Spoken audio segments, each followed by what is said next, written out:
सरदार इस्तीफा मंजूर हुआ आपका, इलेक्शन का भी ऐलान हो गया, क्या बीएनपी अपना कैंडिडेट खड़ा करेगा इस इलेक्शन में?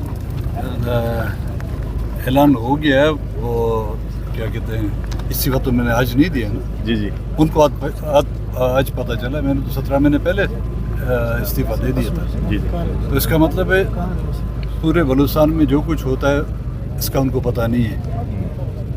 मुल्क के किसी दूसरे हिस्से में जो कुछ भी होता है उनको पता नहीं चलता। जब लाहौर में कुछ होता है तो फिर उनको जो तकलीफ़ होती है। हमारे यहाँ गोलियाँ भी चलती हैं, हमारे यहाँ लाशें भी गिरती है, उनको पता नहीं है। लाहौर में उनके खिलाफ तालियां भी बजती हैं तो इतनी तकलीफ़ उनको होती है।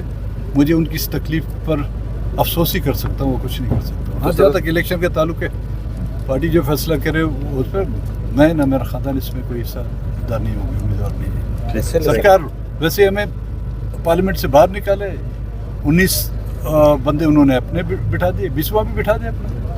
अगर उनका दिल नहीं बढ़ता, ठंडक नहीं पहुँचती, 19 अपने बिठाए, 20वां वो भी बिठा दे, चलाएं फिर बलूचिस्तान को। ठीक है।